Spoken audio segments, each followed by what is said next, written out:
ನಗರದಲ್ಲಿ ನಿಷೇಧಿತ ಪ್ಲಾಸ್ಟಿಕ್ ಬಳಕೆಯನ್ನು ತಡೆಗಟ್ಟಲು ಪಾಲಿಕೆಯಿಂದ ಕಾರ್ಯಾಚರಣೆ ಮುಂದುವರೆದಿದ್ದು, ಇಂದು ಕೂಡ ಬಸವೇಶ್ವರ ವೃತ್ತದಲ್ಲಿರುವ ರಿಲಯನ್ಸ್ ಮಾರ್ಟ್ನಲ್ಲಿ 2 ಕ್ವಿಂಟಲ್ಗೂ ಅಧಿಕ ನಿಷೇಧಿತ ಪ್ಲಾಸ್ಟಿಕ್ ವಶಪಡಿಸಿಕೊಳ್ಳಲಾಗಿದೆ. ಮಾರ್ಟ್ ಒಳಗೆ ತಪಾಸಣೆ ನಡೆಸಿದ ಪಾಲಿಕೆ ಅಧಿಕಾರಿ ಹಾಗೂ ಸಿಬ್ಬಂದಿ ಆಹಾರ ಧಾನ್ಯಗಳು ಹಾಗೂ ಇತರೆ ಸಾಮಗ್ರಿಗಳನ್ನು ಪ್ಯಾಕ್ ಮಾಡಲು ಬಳಸುವ ಪ್ಲಾಸ್ಟಿಕ್ಗಳನ್ನು ಜಪ್ತಿಪಡಿಸಿಕೊಂಡರು. ನಂತರ ಹೆಚ್ಚಿನ ತಪಾಸಣೆಗಾಗಿ ಮಾರ್ಟಿನ ದಾಸ್ತಾನಿನಲ್ಲಿ ತಪಾಸಣೆ ನಡೆಸಿ ನಿಷೇಧಿತ ಪ್ಲಾಸ್ಟಿಕ್ ಚೀಲಗಳು ಹಾಗೂ ಪ್ಲಾಸ್ಟಿಕ್ ವಸ್ತುಗಳನ್ನು ಜಪ್ತಿಪಡಿಸಿಕೊಂಡಿದ್ದಾರೆ.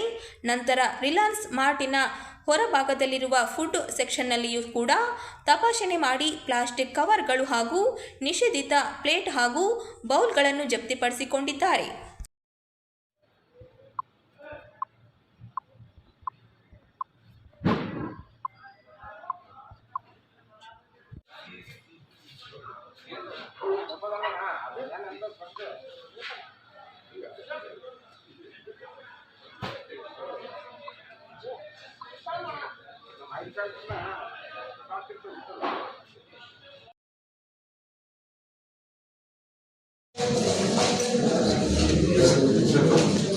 ನಗರದಲ್ಲಿ ಶ್ರೀ ಶ್ರೀ ಶ್ರೀ ಸವಿತಾ ಮಹರ್ಷಿಗಳ ಜಯಂತ್ಯೋತ್ಸವವನ್ನು ದಿನಾಂಕ 27ರಂದು ಹಮ್ಮಿಕೊಳ್ಳಲಾಗಿದೆ ಎಂದು ನಗರ ಸವಿತಾ ಸಮಾಜ ಅಧ್ಯಕ್ಷ ವಿ ಗೋವಿಂದ ಹೇಳಿದರು. ನಗರದ ಪತ್ರಿಕಾ ಭವನದಲ್ಲಿ ಸುದ್ದಿಗೋಷ್ಠಿಯಲ್ಲಿ ಮಾತನಾಡಿ, ಸವಿತಾ ಮಹರ್ಷಿ ಜಯಂತ್ಯೋತ್ಸವದಲ್ಲಿ ರಾಯಚೂರು ನಗರದ ಸವಿತಾ ಬಂಧುಗಳೆಲ್ಲರೂ ಹೆಚ್ಚಿನ ಸಂಖ್ಯೆಯಲ್ಲಿ ಭಾಗವಹಿಸುವವರಿದ್ದಾರೆ. ಹುಬ್ಬಳ್ಳಿ ಮಟ್ಟದ, ಗ್ರಾಮಾಂತರ ಮಟ್ಟದ, ತಾಲೂಕು ಮಟ್ಟದಿಂದ ಸವಿತಾ ಬಂಧುಗಳೆಲ್ಲರೂ ಈ ಕಾರ್ಯಕ್ರಮಕ್ಕೆ ಭಾಗವಹಿಸಲಿದ್ದಾರೆಂದರು. ದಿನಾಂಕ 27ರಂದು ಬೆಳಗ್ಗೆ 8:30 ಗಂಟೆಗೆ ಹತ್ತಿರ ಸವಿತಾ ಮಹರ್ಷಿ ವೃತ್ತದಲ್ಲಿ ಶ್ರೀ ಸವಿತಾ ಮಹರ್ಷಿ ಭಾವಚಿತ್ರಕ್ಕೆ ವಿಶೇಷ ಪೂಜೆ ನೆರವೇರಿಸಲಾಗುವುದು ಮತ್ತು ಗಣ್ಯರಿಂದ ಪುಷ್ಪಾರ್ಚನೆ ಸಲ್ಲಿಸಿ ಅಲ್ಲಿಂದ ಮೆರವಣಿಗೆ, ಬಾಜಾ ಭಜಂತ್ರಿ ಮತ್ತು ವಿವಿಧ ಸಾಂಸ್ಕೃತಿಕ ಕಲಾ ತಂಡದ ಕಾರ್ಯಕ್ರಮಗಳೊಂದಿಗೆ ಜಂಬಲ್ದಿನ್ನಿ ರಂಗಮಂದಿರಕ್ಕೆ ಬಂದು ಸವಿತಾ ಮಹರ್ಷಿ ಜಯಂತ್ಯೋತ್ಸವ ಕಾರ್ಯಕ್ರಮಗಳು ನಡೆಯಲಿವೆ. ಹೋಬಳಿ ಮಟ್ಟದ, ಗ್ರಾಮಾಂತರ ಮಟ್ಟದ, ತಾಲೂಕು ಮಟ್ಟದ ಸಾಹಿತ್ಯ ಈ ಕಾರ್ಯಕ್ರಮದಲ್ಲಿ ಭಾಗವಹಿಸಲಿದ್ದಾರೆ. ದಿನಾಂಕ 27ರಂದು ಬೆಳಗ್ಗೆ 8:30ಕ್ಕೆ ಗಾಂಧಿ ಚೌಕ್ ಹತ್ತಿರ ಸವಿತಾ ಮಹರ್ಷಿ ಉತ್ಸವದಿಂದ ಸವಿತಾ ಮಹರ್ಷಿ ಭಾವಚಿತ್ರ ವಿಶೇಷ ಪೂಜೆ ನೆರವೇರಿಸಲಾಗುವುದು ಮತ್ತು ಗಣ್ಯರಿಂದ ಪುಷ್ಪಾರ್ಚನೆ ಸಲ್ಲಿಸಿ ಅಲ್ಲಿಂದ ಮೆರವಣಿಗೆ, ಬಾಜಾ ಭಜಂತ್ರಿ ಮತ್ತು ವಿವಿಧ ಸಾಂಸ್ಕೃತಿಕ ಕಲಾ ತಂಡಗಳಿಂದ ಕಾರ್ಯಕ್ರಮಗಳೊಂದಿಗೆ ಜಂಬಲ್ದಿನ್ನಿ ರಂಗಮಂದಿರಕ್ಕೆ ಬಂದು ಸವಿತಾ ಮಹರ್ಷಿ ಜಯಂತ್ಯೋತ್ಸವ ಕಾರ್ಯಕ್ರಮಗಳನ್ನು ನಡೆಯಲಿವೆ. ಈ ಕಾರ್ಯಕ್ರಮಕ್ಕೆ ಉದ್ಘಾಟನೆ ಸನ್ಮಾನ್ಯ ಶರಣಪ್ರಕಾಶ್ ಪಟೇಲ್ ಜಿಲ್ಲಾ ಉಸ್ತುವಾರಿ ಸಚಿವರು, ಘನ ಉಪಸ್ಥಿತರಾಗಿ ಸನ್ಮಾನ್ಯ NS ಬೋಸರಾಜ್ ಕನ್ನಡ ಮತ್ತು ತಂತ್ರಜ್ಞಾನ ಸಚಿವರು, ಅಧ್ಯಕ್ಷತೆ NS ಶಿವರಾಜ್ ಪಟೇಲ್, ಲೋಕಸಭೆ ಸದಸ್ಯರಾದ ಕುಮಾರ್ ರಾಯ್, ಎ ವಸಂತ್ ಕುಮಾರ್, ಎ ಪಾಪರೆಡ್ಡಿ ಮಾಜಿ ಶಾಸಕರು ಹಾಗೂ ಎನ್ ಶಂಕರಪ್ಪ ಮಾಜಿ ಶಾಸಕರು, ನಗರಸಭೆ ಪೌರಸಭಾ ಅಧ್ಯಕ್ಷರಾದ ಶಿವ ಮಾಡಿಗಿರು, ನರಸಮ್ಮ ಮಾಡಿಗಿರು ಹಾಗೂ ಸಾಜಿ ಸಮೇಶ್ ಮಾನವ ಸದಸ್ಯರು, ಆಡಿ ಅಧ್ಯಕ್ಷರಾದ ಸದಸ್ಯರು ಹಾಗೂ ಗಣ್ಯ ವ್ಯಕ್ತಿಗಳು ಸಹಿತ ಎಲ್ಲ ಸಮಾಜದ ಬಂಧು ಅಧ್ಯಕ್ಷರುಗಳು ಭಾಗವಹಿಸಲಿದ್ದಾರೆ. ಈ ಕಾರ್ಯಕ್ರಮ ಈಗ ಸದ್ಯಕ್ಕೆ 1,000 ಜನ ಗುರುತಿನ ಚೀಟಿಯನ್ನು ಮಾಡಿದ್ದೇವೆ. ಇನ್ನೂ ಹೆಚ್ಚಿನ ಮಾಡಿಸೋದಿಲ್ಲ. 18 ವರ್ಷ ಮೇಲ್ಪಟ್ಟವರಿಗೆ ಗುರುತಿನ ಚೀಟಿಯನ್ನು ಮಾಡಿದ್ದೇವೆ. ಅದನ್ನ ಕಾರ್ಯಕ್ರಮ ಮತ್ತು ವಿತರಣೆ ಕಾರ್ಯಕ್ರಮ ನೋಡಿ ಸರ್ ಬಂದಿರೋದ್ರಿಂದ ನಮ್ಮ ಬಂಧುಗಳಿಗೆ ಸ್ವಲ್ಪ ಸದಸ್ಯತ್ವವನ್ನು ನಾವು ಅಂದ್ರೆ ರಾಯಚೂರು ನಗರಕ್ಕೆ ಸಂಬಂಧಪಟ್ಟಂತೆ ಒಂದು ಅಜೀವ ಸದಸ್ಯತ್ವ ಅಭಿಯಾನವನ್ನು ಹಮ್ಮಿಕೊಂಡಿದ್ದಾರೆ. ಅದರ ಅಡಿಯಲ್ಲಿ 1,000 ಜನ ಈಗಿವರೆಗೆ 1,000 ಜನ ಅಜೀವ ಸದಸ್ಯತ್ವವನ್ನು ಪಡ್ಕೊಂಡಿದ್ದಾರೆ. ಸೊ ಅದಕ್ಕೆ ನಾವು ಆ ಗುರುತಿನ ಚೀಟಿಯನ್ನು ಕೊಡುವಂತ ಕಾರ್ಯಕ್ರಮವನ್ನು ಹಮ್ಮಿಕೊಳ್ತಾ ಇದ್ದೀವಿ. ರವಿವಾರ 25ನೇ ತಾರೀಕು ರಸತತ್ವ ದಿವಸ ಜಯಂತಿಯನ್ನು ಮಾಡಬೇಕು ಅಂತಿದೆ. ರಾಯಚೂರಿನಲ್ಲಿ ವಿಶೇಷವಾಗಿ ನಮ್ಮ ಬಂಧುಗಳಿಗೆ ತೊಂದರೆ ಆಗ್ತದ ದೃಷ್ಟಿಯಿಂದ ಜಿಲ್ಲಾಧಿಕಾರಿಗಳಿಗೆ ಮನವಿ ಮಾಡಿದ ಪ್ರಯುಕ್ತ 27ನೇ ತಾರೀಕಿಗೆ ಅವಕಾಶವನ್ನು ಕೊಟ್ಟಿದ್ದಾರೆ. ಸರ್ಕಾರದ ವಿವಿಧ ಇಲಾಖೆಗಳಲ್ಲಿ ಮತ್ತು ನಿಗಮ ಮಂಡಳಿಗಳಲ್ಲಿ 25ನೇ ತಾರೀಕಿಗೆ ಜಯಂತಿ ನಡೆಯುತ್ತದೆ. ಉಳಿದಂತೆ 27ನೇ ತಾರೀಕು ಮಂಗಳವಾರ ನಮ್ಮ ಒಂದು ಸಮಾಜ ವತಿಯಿಂದ ಕ್ರೀಡಾಂಗಣದಿಂದ ಈ ಕಾರ್ಯಕ್ರಮ ನಡೆಯುತ್ತೆ. ದಯವಿಟ್ಟು ಎಲ್ಲರೂ ಸಹಕರಿಸಿ ಈ ಒಂದು ಪ್ರಚಾರವನ್ನು ನೀಡಬೇಕು ಅಂತೇಳಿ ಸಮಾಜ ವತಿಯಿಂದ ಪ್ರಾರ್ಥನೆ ಮಾಡ್ಕೊಳ್ತೀವಿ. ನಮ್ಮ ಜಯಂತಿಗೆ ಸವಿತಾ ಮಹರ್ಷಿ ಜಯಂತಿ 27ನೇ ತಾರೀಕು ನಾವು ಕೂಡ ಎಲ್ಲರೂ ಭಾಗವಹಿಸಬೇಕೆಂದು ತಮ್ಮಲ್ಲಿ ವಿನಂತಿಸಿಕೊಳ್ಳುತ್ತೇವೆ.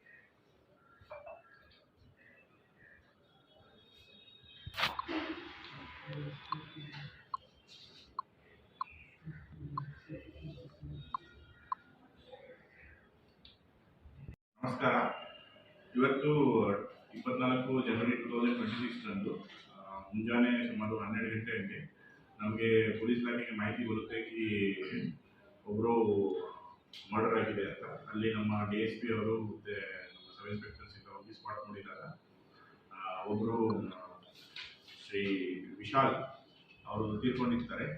ಆ್ಯಂಡ್ ಅಲ್ಲೇ ನಮ್ಮ ಎಲ್ಲ ಪೊಲೀಸ್ ಅಧಿಕಾರಿಯವರು ಗಸ್ತಲ್ಲಿರುವಾಗ ಇಬ್ಬರು ಆರೋಪಿಗಳು ಶ್ರೀ ರಾಜು ಮತ್ತು ಶ್ರೀ ಬಸವರಾಜು ಅವರನ್ನು ವಶಕ್ಕೆ ತೆಗೆದುಕೊಂಡು ಅವರನ್ನು ವಿಚಾರ ಮಾಡಿದಾಗ ಅವರು ಮರ್ಡರ್ ಮಾಡಿದ್ದಾರೆ ಅಂತ ಒಪ್ಕೊಂಡಿರುತ್ತಾರೆ. ಈ ಘಟನೆಯ ನಂತರ ನಾವು ಆರೋಪಿಗಳನ್ನು ಮತ್ತೆ ಹೆಚ್ಚುವರಿಯಾಗಿ ವಿಚಾರಣೆ ಮಾಡಿದಾಗ ಇವರು ಈ ಹಿಂದೆ ಮಿಸ್ಟರ್ ರಾಜು ಅವರು ಮಿಸ್ಟರ್ ವಿಶಾಲ್ ಅವರ ಹತ್ರ ಬೈಕ್ ಕೇಳಿರ್ತಾರೆ, ಬೈಕು ಅದೇನೋ ಕೊಟ್ಟಿರಲ್ಲ. ಅದಾದಮೇಲೆ ಅವರು ಫ್ರೆಂಡ್ ಯಾರೋ ಸುನೀಲ್ ಅಂತ ಇದ್ದಾರೆ, ವಿಶಾಲ್ ಫ್ರೆಂಡ್, ಅವ್ರಿಗೆ ಕೂಡ ಬೈದಿರ್ತಾರೆ. ಸೊ ಅದ್ರ ಬಗ್ಗೆನೂ ಸ್ವಲ್ಪ ಅವರು ಇಬ್ಬರ ಮಧ್ಯದಲ್ಲಿ ಜಗಳ ಇರುತ್ತೆ. ರಾಜು ಮತ್ತೆ ಹೇಳಿರ್ತಾನೆ ವಿಶಾಲ್ಗೆ, ನಾವೆಲ್ಲ ಮಾವಿನ ಕಡೆ ಕೂತಿರ್ತೀವಿ, ನೀವು ಯಾವಾಗ ಬಾ ಅಂತ. ಸೊ ಇವರು ವಿಶಾಲ್ ಅಲ್ಲಿ ಹೋಗಿದಾಗ ಮತ್ತೆ ಮಾತಿನ ಚಕಮಕಿಯಾಗಿ ನಿನ್ನೆ ಒಂದು ಚಾಕುವಿಂದ ರಾಜು ಅವರು ವಿಶಾಲ್ಗೆ ಅಟ್ಯಾಕ್ ಮಾಡಿರ್ತಾರೆ. ಆ್ಯಂಡ್ ಇದರಲ್ಲಿ ಅವರು ತೀರೋಗಿರ್ತಾರೆ. ಸದ್ಯದ ಇದು ತನಿಖೆ ಇವಾಗ DSP ರಾಯಚೂರು ಅವರು ಮುಂದುವರಿಸಿದೆ. ಆರೋಪಿಗಳು ವಶಕ್ಕೆ ತೆಗೆದುಕೊಂಡು ಮುಂದಿನ ವಿಚಾರಣೆ ಮಾಡಿ ನ್ಯಾಯಾಂಗ ಬಂಧನಕ್ಕೆ ಕಳುಹಿಸಲು ಕಾನೂನು ಕ್ರಮ ಜರುಗಿಸುತ್ತಾರೆ. ಆರೋಪಿಗಳು ರಾಜು ಮತ್ತು ಬಸವರಾಜ್, ಆಮೇಲೆ ವಿಕ್ಟಿಮ್ ಇರೋದು ವಿಶಾಲ್. ಇವರೆಲ್ಲರೂ Zaheerabad area Sadar Bazaar police station limits ಇಂದ ನಿವಾಸಿಗಳು. ಇವರೆಲ್ಲರೂ ಮುಂಚೆಯಿಂದನೇ ಫ್ರೆಂಡ್ಸ್ ಇದ್ದಾರೆ, ಮಾತುಕತೆ ಎಲ್ಲ ಮಾಡ್ತಾ ಇರ್ತಾರೆ. ಬಟ್ ಒಂದು ಬೈಕ್ ಪರ್ಚೇಸ್ ಮಾಡಿದ್ರು. ಸೊ ಅದು ಬೈಕ್ನ ರಾಜು ಅವರು ಕೇಳಿದ್ರು, ಬಟ್ ವಿಶಾಲ್ ಅವರು ಬಿಟ್ಟಿರಲಿಲ್ಲ. ಸೊ ಆ ಥರ ಮಧ್ಯದಲ್ಲಿ ಸ್ವಲ್ಪ ಫ್ರೆಂಡ್ಶಿಪ್ಪಲ್ಲಿ ಸ್ವಲ್ಪ ಮಾತಿನ ಚಕಮಕಿ ಆಗಿರುತ್ತದೆ. ಇದು ಹಿನ್ನೆಲೆ ಇವಾಗ ತನಿಖೆಯಿಂದ ಕಾಣಿಸ್ತದೆ. ಸುನೀಲ್ ಕೂಡ ಇಸ್ ವಿಶಾಲ್ ಅವರ ಫ್ರೆಂಡು. ಸೊ ಇವ್ರಿಗೆ ಅವ್ರು ಹೇಳಿರ್ತಾರೆ, ನೀವು ಯಾಕೆ ಸುನೀಲ್ಗೆ ಬೈದಿದ್ದೀರಾ ಅಂತ ವಿಶಾಲ್ ಅವರು ಕೂಡ ರಾಜುಗೆ ಹೇಳಿರ್ತಾರೆ. ಆವಾಗ ಸ್ವಲ್ಪ ಅವ್ರ ಮಧ್ಯೆ ಸ್ವಲ್ಪ ಇನ್ನೂ ಸ್ವಲ್ಪ ರೈವಲ್ರಿಯ ಟೈಪ್ ನಾವು ಇನ್ನೂ ಡೀಪಾಗಿ ಇನ್ವೆಸ್ಟಿಗೇಷನ್ ಆಗಿ ಇವಾಗ ಜಸ್ಟ್ 3 hours ಆಗಿದೆ. ಸೊ ಇನ್ನೂ ಹೆಚ್ಚುವರಿಯಾಗಿ ತನಿಖೆ ಮತ್ತು ಇನ್ನೂ ಹೆಚ್ಚುವರಿ ವಿಚಾರಣೆಯನ್ನು ಮಾಡಲಾಗಿದೆ. ಆರೋಪಿಗಳು ಅವರನ್ನ ಅವ್ರಿಗೆ ಗೊತ್ತಿದೆ ಈ ಎವ್ರಿಡೇ ನೈಟ್ ಈ ಮಾವಿನ ಕೆರೆ ಹತ್ರ ಎಲ್ಲರೂ ಕೂತಿರುತ್ತಾರೆ ಅಂತ.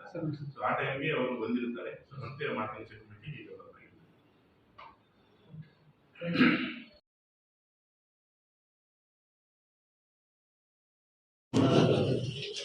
RTPSನಲ್ಲಿ ಅಣು ವಿದ್ಯುತ್ ಸ್ಥಾವರ ಸ್ಥಾಪನೆಗೆ ಹುನ್ನಾರ ನಡೆದಿದ್ದು, ಯೋಜನೆ ಕೈಬಿಡದಿದ್ದರೆ ತೀವ್ರ ಹೋರಾಟ ನಡೆಸಲಾಗುತ್ತದೆ ಎಂದು ಏಮ್ಸ್ ಹೋರಾಟ ಸಮಿತಿ ಪ್ರಧಾನ ಸಂಚಾಲಕ ಬಸವರಾಜ ಕಳಸ ಹೇಳಿದರು. ಅವರಿಂದು ಸುದ್ದಿಗೋಷ್ಠಿಯಲ್ಲಿ ಮಾತನಾಡಿ, ಕೇಂದ್ರ ಸರ್ಕಾರದ ಕೆಲ ಅಧಿಕಾರಿಗಳ ತಂಡ ಇತ್ತೀಚೆಗೆ RTPSಗೆ ಭೇಟಿ ನೀಡಿರುವ ಬಗ್ಗೆ ಖಚಿತವಾಗಿದ್ದು, ಅಣು ಸ್ಥಾವರ ಸ್ಥಾಪನೆಗೆ ಪ್ರಾರಂಭಿಕವಾಗಿ ಸ್ಥಳ ಪರಿಶೀಲನೆ ನಡೆಸಿರುವ ಬಗ್ಗೆ ಮಾಹಿತಿ ಲಭ್ಯವಾಗಿದ್ದು, ರಾಜ್ಯ ಸರ್ಕಾರ ಯೋಜನೆಗೆ ಒಪ್ಪಿಗೆ ನೀಡಬಾರದೆಂದರು. ಸತತವಾಗಿ 3 ವರ್ಷದಿಂದ ಏಮ್ಸ್ ಸ್ಥಾಪನೆಗೆ ಹೋರಾಟ ನಡೆಯುತ್ತಿದ್ದರೂ ಕೇಂದ್ರ ಸರ್ಕಾರ ಏಮ್ಸ್ ನೀಡದೆ ಈಗ ಅಣು ನೀಡಲು ಮುಂದಾಗಿದೆ. ಇದು ಈ ಭಾಗದ ಜನರ ಮೇಲೆ ಮಾಡುತ್ತಿರುವ ಶೋಷಣೆ ಎಂದರು. ಬಯಲು ಸೀಮೆಯ ಪ್ರದೇಶದಲ್ಲಿ ಇಂತಹ ಯೋಜನೆಯಿಂದ ಪರಿಸರ ಹಾನಿ ಮತ್ತು ಜಾನುವಾರುಗಳ ಮೇಲೆ ಗಂಭೀರವಾದ ಆರೋಗ್ಯ ಸಮಸ್ಯೆಗೆ ನಾಂದಿ ಹಾಡಲಿದೆ ಎಂದರು. 22ನೇ ತಾರೀಕಿಗೆ ನಮ್ಮ ರಾಯಚೂರು ಥರ್ಮಲ್ ಪವರ್ ಸ್ಟೇಷನ್ಗೆ nuclear power corporation of India limited 3 ಜನ ಅಧಿಕಾರಿಗಳು ಅಧಿಕೃತವಾಗಿ ಭೇಟಿ ಕೊಟ್ಟಿರ್ತಕ್ಕಂಥ ವಿಷಯ ನಮ್ಮ ಒಂದು ಪತ್ರಿಕೆಯಾಗಿರ್ತಕ್ಕಂಥ ನಮ್ಮ ಕಲ್ಯಾಣ ಸಂಘದ ಮೊಟ್ಟಮೊದಲು ಕಲ್ಯಾಣ ಸಂಘದ ಒಂದು ಪತ್ರಿಕೆಯ ಮೂಲಕ ನಮಗೆ ಮೊದಲು ಗೊತ್ತಾಗಿರ್ತಕ್ಕಂಥದ್ದು. ಮತ್ತು ಅವ್ರಿಗೆ ಸತ್ಯನಾರಾಯಣ ಕೇಳಿದಾಗ ಅವರು ಅಂತ ಹೇಳಿದ್ವಿ. ಆದರೂ ಕೂಡ ನಮಗೆ ಪೂರ್ಣವಾಗಿರ್ತಕ್ಕಂಥ ನಾನು ನಿನ್ನೆ ದಿವಸ ಎಕ್ಸಿಕ್ಯೂಟಿವ್ ಡೈರೆಕ್ಟರ್ ರಮೇಶ್ ಅಂತಿದ್ದಾರೆ ಅವ್ರ ಜೊತೆಗೆ ನಾನು ನೇರವಾಗಿ ಫೋನಲ್ಲಿ ಮಾತಾಡಿದ್ರು. ಅವರು ಈ ರೀತಿಯಾಗಿ ನ್ಯೂಕ್ಲಿಯರ್ ಪವರ್ ಕಾರ್ಪೊರೇಷನ್ ಆಫ್ ಇಂಡಿಯಾದ ಅಧಿಕಾರಿಗಳು ಏನಾದರೂ ವೀಕ್ಷಣೆ ಬಂದಿದ್ದಾರೆ, ಅವರನ್ನು ಕೇಳಬಹುದು, ಹಿಂಗಾಗಿ ಹೇಳಿದ್ರು, ಅದು ಯಾಕೆ ಅವೆಲ್ಲ ಇಲ್ಲ, ನೇರವಾಗಿ ಪ್ರಶ್ನೆ ಉತ್ತರ ಕೊಡಿ. ಬಂದಿದ್ರೆ ಇಲ್ಲ, ಬಂದಿದ್ರು ಏನ್ ಮಾಡಿದ್ರು, ಸ್ಥಳ ವೀಕ್ಷಣೆ ಮಾಡಿದ್ರು, ಎದು ಸ್ಥಳ ಮಾಡಿದ್ರು. ಅದೇ ಅವ್ರದ್ದು ಉದ್ದೇಶ. ಅವ್ರು ಹೇಳಿದ್ರು ಇಲ್ಲ ಈಗ ಅವರು ಪವರ್ ಪ್ಲಾಂಟೇಷನ್ ಮಾಡಬೇಕಂತ ಅಣು ಒಂದು ವಿದ್ಯುತ್ ಪವರ್ ಮಾಡಬೇಕಂತ ಒಂದು ಆಲೋಚನೆ ಮಾಡೋದು ಇಲ್ಲಿ ಬಂದಾಗ ಇದು ತಾವೇನು ಇದೆಲ್ಲ ನಾನೇನು ಹೇಳಿಲ್ಲ ಅದಕ್ಕೆ ನಾನು ಸುಮ್ಮನೆ ಜಸ್ಟ್ ಅವ್ರ ಜೊತೆಗೆಲ್ಲ ಸ್ಥಳ ಪರಿಶೀಲನೆಗೆ ಅವ್ರ ಜೊತೆಗೆ ಹೋಗಿದ್ದೆ ನಾನು. ಇದು ಯಾವ ರೀತಿ ಸರಿ ಸೂಕ್ತ ಅನಿಸ್ತದೆ ಈಗಾಗಲೇ ನಿಮ್ಮ ನಿರ್ವಹಣೆ ಸರಿ ಇಲ್ಲ. ನಾನು ಓಪನ್ ಆಗಿ ಮಾತಾಡಿದೆ. ಈಗ ಥರ್ಮಲ್ ಕೋಲಿಂದ ಹೇಳ್ಬೇಕಂತ ಶಾಂತೋತ್ಪನ್ನ ಆಗ ಬೂದಿಯಿಂದ ಈಗಾಗಲೇ ಸಾಕಷ್ಟು ನಮ್ಮ ನಗರ ಸುತ್ತಮುತ್ತ ಗ್ರಾಮದಲ್ಲಿ ಆ ಹಾರೋ ಬೂದಿಯಿಂದ ನಮ್ಮ ಗಾಳಿಗೆ ಸೇರಿಕೊಂಡು ಲಂಗ್ಸ್ ಇನ್ಫೆಕ್ಷನ್ಸ್ಗಳು, ಬ್ರಾಂಕೈಟಿಸ್ ಪ್ರಾಬ್ಲಮ್ಸ್, ಟಿಬಿ, ಕ್ಯಾನ್ಸರ್ಗಳಲ್ಲಿ ಕನ್ವರ್ಷನ್ ಆಗ್ತಾ ಇದ್ದಾರೆ ಲಾಂಗ್ ಡ್ಯೂರೇಷನ್ನಿಂದ. ನೀವು ಯಾವುದೇ ರೀತಿಯಿಂದ ತ್ಯಾಜ್ಯದ ನಿರ್ವಹಣೆಯನ್ನೇ ಸಮರ್ಪಕವಾಗಿ ಮಾಡ್ತಾ ಇಲ್ಲ ಅಂಥದ್ರಲ್ಲಿ ಇದು ಮತ್ತೆ ಅದಕ್ಕಿಂತ ಘನಘೋರವಾಗಿರ್ತಕ್ಕಂಥ ಒಂದು ಅಣು ವಿದ್ಯುತ್ ಸ್ಥಾವರ ಇಂಥದನ್ನ ತಾವು ತಂದ್ರೆ ಹೇಗೆ? ಇಲ್ಲಿಲ್ಲ ನಿಮ್ಮ ನೋವು ಕಡಿಮೆ ನಮ್ಗೆ ಅರ್ಥ ಆಗ್ತದೆ. ಈಗ ನಾವು ಕೂಡ ಅದ್ರ ಪರವಾಗಿ ಇಲ್ಲ ಅಂತಂದ್ರೆ ಒಂದು ರಿಪೋರ್ಟ್ ಕಳಿಸ್ಕೊಡ್ತೀರಿ ಏನಂತಂದ್ರೆ ಅದಕ್ಕೆ ಮಾತಾಡ್ತೀವಿ. ಅಂದ್ರೆ ನಾವು ಜಾಗ ಕೊಡಲ್ಲ. ಇದು ಶಾಖೋತ್ಪನ್ನ ವಿದ್ಯುತ್ ಕೇಂದ್ರ, ಇಲ್ಲಿ ಅನುಸ್ಥಾವರಕ್ಕೆ ನಾವು ಆಸ್ಪತ್ರೆ ಕೊಡಲ್ಲ ಅಂತ ಸ್ಪಷ್ಟವಾಗಿ ಏನಾದ್ರು ಒಂದು ಪತ್ರ ಬರೀತೀರಾ ನ್ಯೂಕ್ಲಿಯರ್ ಪವರ್ ಒಂದು ಕಾರ್ಪೊರೇಷನ್ ಆಫ್ ಇಂಡಿಯಾ ಅಂತಂದ್ರೆ ಇಲ್ಲ ಅದು ನಾವು ಮುಂದೆ ಆಲೋಚನೆ ಮಾಡಬೇಕಾಗುತ್ತೆ ಅನ್ನೋದು ಅಸಮರ್ಪಕವಾದ ಉತ್ತರವನ್ನು ಕೊಟ್ಟರು. ಇದು ನಿನ್ನೆ ಅವ್ರ ಜೊತೆಗೆ ಆಗಿರ್ತಕ್ಕಂಥ ಇದು ನಮ್ಗೆ ನಿಜವಾಗ್ಲೂ ಕೂಡ ನಿನ್ನೆಯಿಂದ ನಿದ್ದೆಗಳಿಸಿರ್ತಕ್ಕಂಥ ಸತ್ಯವಾಗಿ ಬಹಳ ಅತ್ಯಂತ ಗಂಡಾಂತರಿಕಾರಿಯಾಗಿರ್ತಕ್ಕಂಥ. ಈಗ ಇದ್ರ ಬಗ್ಗೆ ಎಫೆಕ್ಟ್ಸ್ ಬಹಳ ಎಷ್ಟು ಮಟ್ಟಿಗೆ ಭಯಾನಕ ಅಂದ್ರೆ ಈ ಲ್ಯಾಬ್ ರಿಪೋರ್ಟ್ಸ್ಗಳಿದ್ದಾವೆ. ಯಾಕೆ ಇದ್ರ ಬಗ್ಗೆ ನನಗೆ ಒಂದು ಹಳೆಯ ಮಾಹಿತಿ ಇದೆ ಅಂದ್ರೆ 1983-84 ಇಸ್ವಿಯಲ್ಲಿ ರಾಯಚೂರು ಜಿಲ್ಲೆಯಾದ್ಯಂತ ಅವ್ರಿಗೆಲ್ಲರಿಗೂ ತಮ್ಮ ನೆನಪಿರ್ಬೇಕಿಲ್ಲ, ಸ್ವಲ್ಪ ಸೀನಿಯರ್ಸ್ ಯಾರಾದ್ರೆ ಈ ಕೈಗಾ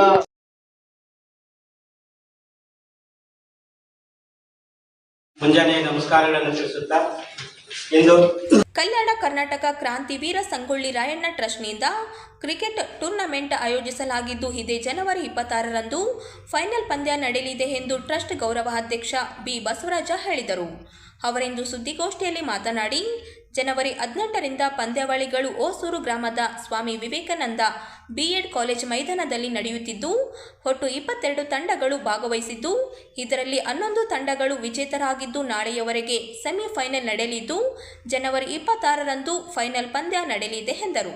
ಪ್ರಥಮ ಬಹುಮಾನವಾಗಿ 50,000 ರೂಪಾಯಿ ಹಾಗೂ ಕಪ್ ರನ್ನರ್ ಅಪ್ ತಂಡಕ್ಕೆ 25,000 ರೂಪಾಯಿ ಹಾಗೂ ಪಂದ್ಯ ಪುರುಷೋತ್ತಮ ಬಹುಮಾನ ನೀಡಲಾಗುತ್ತಿದ್ದು, ಸಮಾರೋಪ ಸಮಾರಂಭದಲ್ಲಿ ಸಾನ್ನಿಧ್ಯವನ್ನು ಶಿವಾನಂದ ಮಠದ ಜ್ಞಾನಾನಂದ ಸ್ವಾಮೀಜಿ ವಹಿಸಲಿದ್ದು, ವಿಶೇಷ ಆಹ್ವಾನಿತರಾಗಿ ಶಾಸಕ ಡಾಕ್ಟರ್ ಶಿವರಾಜ್ ಪಟೇಲ್ ಆಗಮಿಸಿ ಪ್ರಥಮ ಬಹುಮಾನ ನೀಡಲಿದ್ದು, ರನ್ನರ್ ಅಪ್ ಬಹುಮಾನವನ್ನು ಕಾಂಗ್ರೆಸ್ ಮುಖಂಡರಾದ ಕೆ ಪಂಪಾಪತಿ ನೀಡಲಿದ್ದು, ಪಂದ್ಯ ಪುರುಷೋತ್ತಮ ಬಹುಮಾನವನ್ನು ಕೆ ಮುದುಕಪ್ಪ ವಕೀಲರು ವಿತರಿಸಲಿದ್ದಾರೆ ಎಂದರು.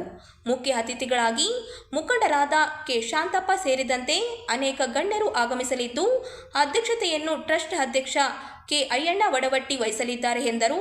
ಫೆಬ್ರವರಿ 1ರಂದು ಲಿಂಗೈಕ್ಯ ಪೂಜಾ ಸಿದ್ದರಾಮಾನಂದಪುರಿ ಸ್ವಾಮೀಜಿ ನುಡಿ ನಮನ ಕಾರ್ಯಕ್ರಮ ನಡೆಯಲಿದ್ದು, ಭಕ್ತರು ಶಿಷ್ಯರು ಪಾಲ್ಗೊಳ್ಳಲು ಕರೆ ನೀಡಿದರು.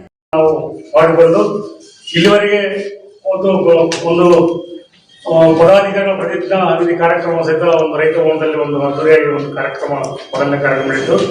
ಅದಾದ ನಂತರ ನಮ್ಮ ಒಂದು ಸದಸ್ಯತ್ವ ಟ್ರಸ್ಟ್ನ ಸದಸ್ಯತ್ವವನ್ನು ಸುಮಾರು 1,000 ಜನರು ಮಾಡಬೇಕಂತಕ್ಕಂಥ ರೀತಿಯಲ್ಲಿ ಈಗಾಗಲೇ ಸುಮಾರು 350-400 ಜನರು ಈಗಾಗಲೇ ಸದಸ್ಯತ್ವ ಟ್ರಸ್ಟಿಂದ ನಮ್ಮ ಜಿಲ್ಲೆಯಾದ್ಯಂತ ನಡೆದಿದೆ. ಅದರ ಜೊತೆಗೇನೆ ಸಂಗೊಳ್ಳಿ ರಾಯಣ್ಣ ಅವರ ಒಂದೇನು ಹುತಾತ್ಮ ದಿನ 26ನೇ ಜನವರಿ ಇರೋದ್ರಿಂದ ಅದರ ಅಂಗವಾಗಿ ಯುವ ಜನರಲ್ಲಿ ಒಂದು ಕ್ರೀಡಾಭಿಮಾನವನ್ನ ಕ್ರೀಡಾ ಪ್ರೋತ್ಸಾಹವನ್ನು ಇದು ಮಾಡುವ ಸಲುವಾಗಿ ನಮ್ಮ ಒಂದು ಟ್ರಸ್ಟ್ ವತಿಯಿಂದ ದಿನಾಂಕ 18/1/26 B.Ed ಕಾಲೇಜ್ ಹೊಸೂರು ವಿವೇಕಾನಂದ ಕಾಲೇಜಿನಲ್ಲಿ ಮೈದಾನದಲ್ಲಿ ಕ್ರಿಕೆಟ್ ಟೂರ್ನಮೆಂಟ್ ಅನ್ನ ನಾವು ಸಂಘಟಿಸಿದ್ದೀವಿ. ಅದರಲ್ಲಿ ಸುಮಾರು 22 ತಂಡಗಳು ಭಾಗವಹಿಸಿವೆ. ಅದರಲ್ಲಿ ಈಗಾಗಲೇ 22 ತಂಡಗಳು ದಿವಸ 4 ತಂಡಗಳಂತೆ ಇವತ್ತು ಅಲ್ಲಿ ಆಟಗಳನ್ನ ಆಡ್ತಾ ಇದ್ದಾರೆ. ಅದೇ ರೀತಿಯಾಗಿ ದಿನಾಂಕ 26ರಂದು ಏನು ಸಾಯಂಕಾಲ 4 ಅವತ್ತು ಫೈನಲ್, ಸೆಮಿಫೈನಲ್ ಮತ್ತು ಫೈನಲ್ ಅವತ್ತು ಇರೋದ್ರಿಂದ ಅವತ್ತು ಸಾಯಂಕಾಲ ವಿಜೇತರಿಗೆ 50,000 ಒಂದು ಪ್ರಥಮ ಬಹುಮಾನ, ದ್ವಿತೀಯ ಬಹುಮಾನ 25,000 ರೂಪಾಯಿ ಮತ್ತು ಪಂದ್ಯ ಪುರುಷೋತ್ತಮ ಮತ್ತು ಅವರಿಗೇನು ಒಂದು ಟ್ರೋಫಿ ಇದೆಲ್ಲ ನೀಡಲಾಗ್ತದೆ. ಈ ಒಂದು ಎಲ್ಲ ಒಂದು ಇದನ್ನ ನಮ್ಮ ಒಂದು ಟ್ರಸ್ಟ್ ವತಿಯಿಂದನೇ ಈ ಒಂದು ಎಲ್ಲ ಕಾರ್ಯಕ್ರಮವನ್ನ ಹಮ್ಮಿಕೊಂಡಿದ್ದೇವೆ. ಈ ಪ್ರೋತ್ಸಾಹನ ಸಹಿತ ನಮ್ಮ ಟ್ರಸ್ಟ್ ವತಿಯಿಂದನೇ ವಹಿಸ್ತಾ ಇದ್ದೀವಿ. ಈ ಒಂದು ಕಾರ್ಯಕ್ರಮಕ್ಕೆ ಅವತ್ತಿನ ದಿವಸ ಪ್ರಥಮ ಬಹುಮಾನ ವಿತರಣೆ ಮಾಡ್ಬೇಕಂತೇಳಿ ನಾವು ಡಾಕ್ಟರ್ ಶಿವರಾಜ್ ಪಾಟೀಲ್ ಶಾಸಕರಲ್ಲಿ ಕೇಳಿಕೊಂಡಾಗ ಅವರು ಒಪ್ಪಿಕೊಂಡಿದ್ದಾರೆ. ಅವತ್ತು ಅವರು ಆ ಕಾರ್ಯಕ್ರಮಕ್ಕೆ ಬರ್ತಾ ಇದ್ದಾರೆ. ಅದರ ಜೊತೆಯಲ್ಲಿ ದ್ವಿತೀಯ ಬಹುಮಾನ ವಿತರಣೆಗಾಗಿ ನಮ್ಮ ಸಮಾಜದ ಹಿರಿಯರಾದಂಥ ಕೆ ಪಂಪಪತಿ ಮಾಜಿ ನಗರಸಭಾ ಉಪಾಧ್ಯಕ್ಷರು ಸಹಿತ ಒಂದು ಕಾರ್ಯಕ್ರಮದಲ್ಲಿ ಭಾಗವಹಿಸುತ್ತಿದ್ದಾರೆ. ಅದೇ ರೀತಿಯಾಗಿ ನಮ್ಮ ಸಮಾಜದ ಹಿರಿಯರಾದಂಥ ಮುದುಕಪ್ಪ ವಕೀಲರು ಶ್ರೀಸೂರು ಅವರು ಸಹಿತ ಪದ್ಯ ಪುರುಷೋತ್ತಮ ಪ್ರಶಸ್ತಿ ನೀಡಲಿಕ್ಕೆ ಅವತ್ತು ಭಾಗವಹಿಸುತ್ತಿದ್ದಾರೆ. ಅದೇ ರೀತಿಯಾಗಿ ಮುಖ್ಯ ಅತಿಥಿಗಳಾಗಿ ನಮ್ಮ ಜಿಲ್ಲಾ ಹಿಂದುಳಿದ ಜಾತಿಗಳ ಒಕ್ಕೂಟದ ಅಧ್ಯಕ್ಷರಾದಂಥ ಕೆ ಶಾಂತಪ್ಪನವರು, ಅದೇ ರೀತಿಯಾಗಿ ಕಾಂಗ್ರೆಸ್ ಮುಖಂಡರಾದಂತಹ ನಾಯಕಿಯಾದಂತಹ ಶ್ರೀಮತಿ ಶ್ರೀದೇವಿ ಆರ್ಟಿ ನಾಯಕ್ ಅವರು ಸಹಿತ ಈ ಒಂದು ಕಾರ್ಯಕ್ರಮದಲ್ಲಿ ಭಾಗವಹಿಸಿದ್ದಾರೆ. ಮತ್ತು ಕನಕಲಕ್ಷ್ಮಿ ಪತ್ತಿನ ಸಹಕಾರ ಸಂಘದ ಅಧ್ಯಕ್ಷರಾದಂತಹ ಕೆ ವೇಣುಗೋಪಾಲ್ ಅವರು, JDS ಮುಖಂಡರಾದ ಶಿವಶಂಕರ್ ವಕೀಲರು, ಜಮ್ಮಣ್ಣ ಮಂದಕಲ್, ವೀರೇಶ್ ಬಾಣರ್ ಮತ್ತು ಈ ತರ ಈ ಒಂದು ಎಲ್ಲ ಅತಿಥಿಗಳು ಸಹಿತ ಒಂದು ಕಾರ್ಯಕ್ರಮದಲ್ಲಿ ಭಾಗವಹಿಸುತ್ತಿದ್ದಾರೆ. ಅದೇ ರೀತಿಯಾಗಿ ಇಲ್ಲಿವರೆಗೆ ಏನೆಲ್ಲ ಟೀಮ್ಗಳು ಆ ಒಂದು ಕಾರ್ಯಕ್ರಮದಲ್ಲಿ ಕ್ರೀಡಾಕೂಟದಲ್ಲಿ ಭಾಗವಹಿಸಿದ್ರೆ ಅವರೆಲ್ಲರೂ ಸಹಿತ ಆ ಒಂದು ಕಾರ್ಯಕ್ರಮದಲ್ಲಿ ಇರ್ತಾರೆ. ತಮ್ಮ ಮೂಲಕ ನಾವು ರಾಯಚೂರಿನ ಜನರಲ್ಲಿ ಮನವಿ ಮಾಡೋದೇನಂದ್ರೆ ಆ ಒಂದು ಕಾರ್ಯಕ್ರಮದಲ್ಲಿ ಭಾಗವಹಿಸಿ ಕಾರ್ಯಕ್ರಮವನ್ನು ಯಶಸ್ವಿಗೊಳಿಸಬೇಕು ಅಂತಕ್ಕಂಥ ಮನವಿಯನ್ನ ತಮ್ಮ ಮೂಲಕ ಮಾಡ್ತಾ ಇದ್ದೀವಿ.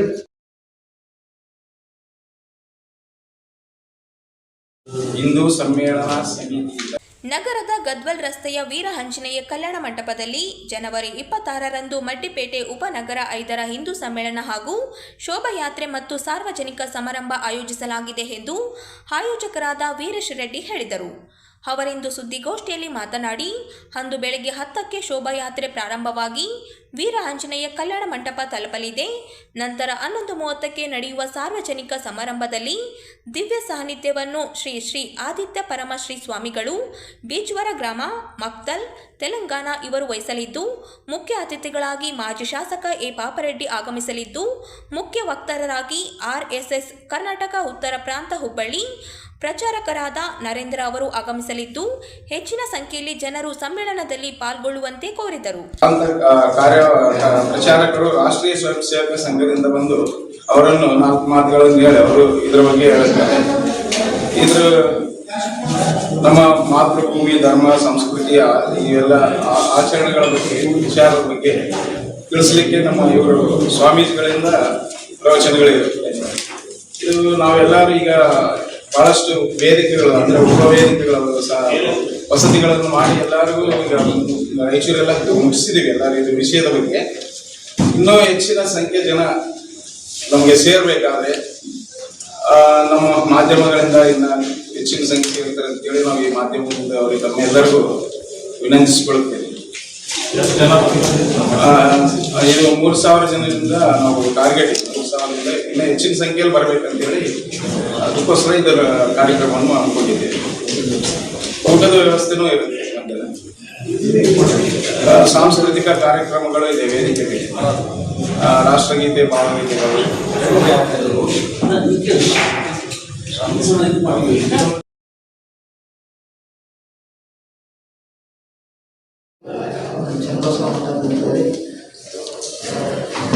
ಶ್ರೀ ಭೂರಿಬಸವೇಶ್ವರ ಜಾತ್ರಾ ಮಹೋತ್ಸವದ ಅಂಗವಾಗಿ ದಿನಾಂಕ 25/1/2026ರಿಂದ ಫೆಬ್ರವರಿ 2ರವರೆಗೆ ವಿವಿಧ ಕಾರ್ಯಕ್ರಮಗಳನ್ನು ಶ್ರೀಮಠದ ವತಿಯಿಂದ ಹಮ್ಮಿಕೊಳ್ತಾ ಇದ್ದೇವೆ. ಅದರಲ್ಲಿ ವಿಶೇಷವಾಗಿ 26ನೇ ತಾರೀಕು ಸೋಮವಾರದಂದು 151 ಜೋಡಿಗಳ ಉಚಿತ ಸಾಮೂಹಿಕ ವಿವಾಹ, ಧಾರ್ಮಿಕ ಸಭೆ, ಅಯ್ಯಾಚಾರ ಮತ್ತು ಪೂಜ್ಯ ಶ್ರೀಗಳ ತುಲಾಭಾರಿ ಕಾರ್ಯಕ್ರಮವನ್ನು ಏರ್ಪಡಿಸಿದ್ದೇವೆ. ಈಗಾಗಲೇ 152 ಜೋಡಿಗಳು ತಮ್ಮ ನೋಂದಣಿಯನ್ನು ಮಾಡಿಕೊಂಡಿದ್ದಾರೆ. ಅದರ ಉದ್ಘಾಟನೆಯನ್ನು ಜಿಲ್ಲಾ ಉಸ್ತುವಾರಿ ಸಚಿವರಾಗಿರುವಂಥ ಶ್ಯಾಮಪ್ರಕಾಶ್ ಪಾಟೀಲ್ ಸರ್ ಅವರು ಈ ಕಾರ್ಯಕ್ರಮದ ಉದ್ಘಾಟನೆಯನ್ನು ನೆರವೇರಿಸಿದರು. ದಿವ್ಯ ಸಾನ್ನಿಧ್ಯವನ್ನು ಶ್ರೀಮನ್ ನಿರಂಜನ ಪರಮಸ್ವರೂಪಿಗಳಾಗಿರುವಂಥ ಲಿಂಗಾಲೇಶ್ವರ ಮಹಾಸ್ವಾಮಿಗಳು, ಶಿರಾಟಿ ಬಾಳಕೃಷ್ಣ ಶ್ರೀಗಳು ದಿವ್ಯ ಸಾನ್ನಿಧ್ಯವನ್ನು ವಹಿಸಲಿದ್ದು, ವಿಶೇಷ ಉಪನ್ಯಾಸವನ್ನು ಗೌರಿಗದ್ದೆ ಆಶ್ರಮದ ಅವಧೂತ್ ವಿನಯ್ ಗುರುಜಿಯವರು ವಿಶೇಷ ಉಪನ್ಯಾಸವನ್ನು ನೀಡಲಿದ್ದಾರೆ. ಈ ಕಾರ್ಯಕ್ರಮಕ್ಕೆ ವಿಶೇಷ ಆಹ್ವಾನಿತರಾಗಿ ಶ್ರೀಮತಿ ನಾಗಲಕ್ಷ್ಮಿ ಚೌಧರಿ ಅಧ್ಯಕ್ಷರು ರಾಜ್ಯ ಮಹಿಳಾ ಆಯೋಗ ರಾಯಚೂರು ಅವರು, ರಾಜಶೇಖರ್ ಎಸ್ ಮಾಹಿತಿ ಆಯುಕ್ತರು ಬೆಂಗಳೂರು ಪೇಟ ಇವರು ಹಾಗೂ ಬಿ ವೆಂಕಟ ಸಿಂಗ್ ಸರ್ ಅವರು, ವಿವಿಧ ಜಿಲ್ಲೆಯ ವಿವಿಧ ಸಂಸದರು, ಶಾಸಕರು, ಅನೇಕ ಗಣ್ಯಮಾನ್ಯ ನಾಯಕರ ಕಾರ್ಯಕ್ರಮದಲ್ಲಿ ಭಾಗವಹಿಸಿದ್ದಾರೆ. ಅದೇ ರೀತಿಯಾಗಿ ಮಹಾರಥೋತ್ಸವ ದಿನಾಂಕ 29/1/2026 ಗುರುವಾರ ಸಂಜೆ 5:30ಕ್ಕೆ ನೆರವೇರಿದೆ. ಈ ಕಾರ್ಯಕ್ರಮದಲ್ಲಿ ಅಬ್ಬೆ ತುಮಕೂರಿನ ಶ್ರೀಗಳು, ಮುಮ್ಮಡಿ ಅರಮನೆ ಒಡೆಯರ್ ಮಠದ ಮುಮ್ಮಡಿ ಚಂದ್ರಶೇಖರ ಶಿವಾಚಾರ್ಯ ಮಹಾಸ್ವಾಮಿಗಳು, ಅಂತಿಮ ಶ್ರೀಗಳು ಹಾಗೂ ನಿವೃತ್ತ ಹೈಕೋರ್ಟ್ನ ನ್ಯಾಯಮೂರ್ತಿಗಳಾಗಿರ್ತಕ್ಕಂಥ ಜಸ್ಟಿಸ್ ರತ್ನಕಲಾ ಮೇಡಮ್ ಅವರು, ಶಿವಶಂಕರ ಸಾವ್ಕಾರ್ ಯಮನಾಳ್ ಅವರು, ವಿವಿಧ ಗಣ್ಯಮಾನ್ಯರು, ಶಾಸಕರು, ಸಂಸದರು ಈ ಕಾರ್ಯಕ್ರಮದಲ್ಲಿ ಭಾಗವಹಿಸಲಿದ್ದಾರೆ. ಅದೇ ರೀತಿಯಾಗಿ ಜಾತ್ರೆಯ ವಿಶೇಷ ಅಂಗವಾಗಿ ಭಕ್ತರ ಮತ್ತು ಎಲ್ಲ ಕಾರ್ಯಕ್ರಮಗಳನ್ನು ಯಶಸ್ವಿಗೊಳಿಸಲು ತಾವೆಲ್ಲರೂ ಆಗಮಿಸಬೇಕು. ಆಶಯ ಸಂಜೆ ಕಾರ್ಯಕ್ರಮವನ್ನು ದಿನಾಂಕ 30, ಆ ದಿನ ಸಂಜೆ ಈ ಪತ್ರಿಕೆಯಲ್ಲಿ ಮುದ್ರಿಸಲಾಗಿಲ್ಲ. ಸ್ವಲ್ಪ ಆಹ್ವಾನ ಪತ್ರಿಕೆ ಮುದ್ರಣವಾದ ಮೇಲೆ ಪೂಜ್ಯ ಕೊಪ್ಪಳ ಗವಿಮಠದ ಶ್ರೀಗಳಾಗಿರುವಂಥ ಅಭಿನವ ಗವಿಸಿದ್ದೇಶ್ವರ ಮಹಾಸ್ವಾಮಿಗಳವರು 30/1/2026 ಶುಕ್ರವಾರ ಸಂಜೆ 6 ಗಂಟೆಗೆ ತಮ್ಮ ಪ್ರವಚನವನ್ನು 6 ಗಂಟೆಯಿಂದ 7 ಗಂಟೆಗೆ ನಿಗದಿಪಡಿಸಿದ್ದಾರೆ. ಆ ಕಾರ್ಯಕ್ರಮಕ್ಕೆ ಅವರು ಸಂಜೆ 6 ಗಂಟೆಗೆ ಆಗಮಿಸಿದ್ದಾರೆ ಶ್ರೀಮಠಕ್ಕೆ. ಮತ್ತು 30ನೇ ತಾರೀಕು ವಿವಿಧ ಶಾಲಾ ಮಕ್ಕಳಿಂದ ಸಾಂಸ್ಕೃತಿಕ ನೃತ್ಯ ಕಾರ್ಯಕ್ರಮವನ್ನು ಏರ್ಪಡಿಸಿದ್ದೇವೆ. ಅದೇ ರೀತಿ 31ನೇ ತಾರೀಕು ನಗೆ ಸಾಂಸ್ಕೃತಿಕ ಸಂಜೆ ವಿಶೇಷ ಸಂಗೀತ ಕಲಾವಿದರಾಗಿರ್ತಕ್ಕಂಥ ಜಸ್ಟಿಸ್ ಶಿವರಾಜ್ ಭಟ್, ಜಸ್ ಕಿರಣ್ ಅವರು, ಅಂಕಿತಾ ಕುಂಡು ಅವರು, ವಿವಿಧ ಕಲಾವಿದರು ಈ ಕಾರ್ಯಕ್ರಮದಲ್ಲಿ ಭಾಗವಹಿಸಲಿದ್ದಾರೆ. ತಾವುಗಳೆಲ್ಲರೂ ಈ ಕಾರ್ಯಕ್ರಮದಲ್ಲಿ ಭಾಗವಹಿಸಿ ಶ್ರೀಮಠದ ಎಲ್ಲ ಕಾರ್ಯಕ್ರಮಗಳನ್ನು ಯಶಸ್ವಿಗೊಳಿಸಿ ರಾಜ್ಯ ಮತ್ತು ರಾಷ್ಟ್ರ ವ್ಯಾಪ್ತಿಯಲ್ಲಿ